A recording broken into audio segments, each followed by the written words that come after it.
Big news tonight, Drew Doughty has officially signed a contract extension with the LA Kings, the deal getting done in roughly the ballpark of $7 million per year for 8 years. No, it's a great contract for not only the LA Kings, but also Drew Doughty. A lot of money, too. Darren Drager, our NHL insider, joining us now on the phone. And Darren, did you have a feeling that this deal might get done tonight, given that the team was leaving for Europe to play their opening games against the Rangers next week?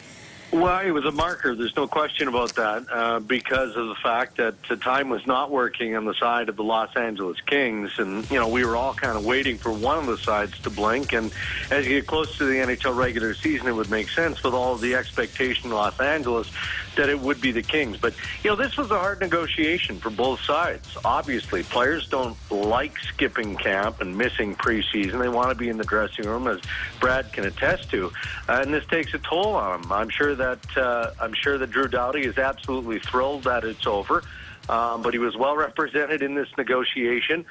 He got the money, and the LA Kings got the terms. So this is a deal that works for both sides.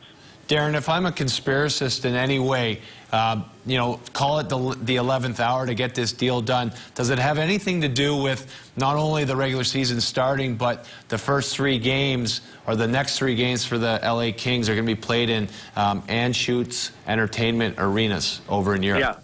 Yeah, I don't think that there's any doubt whatsoever that AEG was a big push behind this, and that, of course, is the parent company for the Los Angeles Kings. Drew Doughty is arguably the best player for the Los Angeles Kings, and it's hard to imagine starting the NHL's regular season without him in the lineup. But you're right, from a marketing perspective, they wanted him. They wanted him on their bench and on the ice for Game 1. And, you know, again, I'll refer back to the lofty expectations in L.A. On paper, this team is spectacular. It really, truly is. Is that going to materialize on the ice? Well, we're going to see. But it would have been a struggle, or could have been a struggle for this organization without having arguably their best player on the ice for Game 1. Darren, what do you think was the tipping point from that 6.8 where they were hovering around and they were standing pat saying they weren't going to go any higher due to Anze Kopitar's contract situation? What do you think was the final tipping point for this team? Well, I think there was a compromise on both sides here.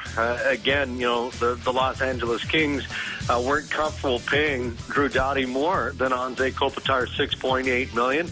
But I can't imagine that Drew Doughty wanted to go much higher than 7 years. So when you get to this point where you're in that 11th hour, you know, y'all have to make a concession. And that's exactly what the player and his representatives did here in giving that extra year, that 8th year. And, you know, to meet the compromise and to meet the negotiation in the middle, AEG, the Los Angeles Kings, and General Manager Dean Lombardi, you know, went up the extra few couple hundred thousand anyway per season to get the deal done. All right, Darren Drager, our NHL insider, working very late this evening, but big breaking news out of Los Angeles. Thanks for joining us, Darren. Thank you.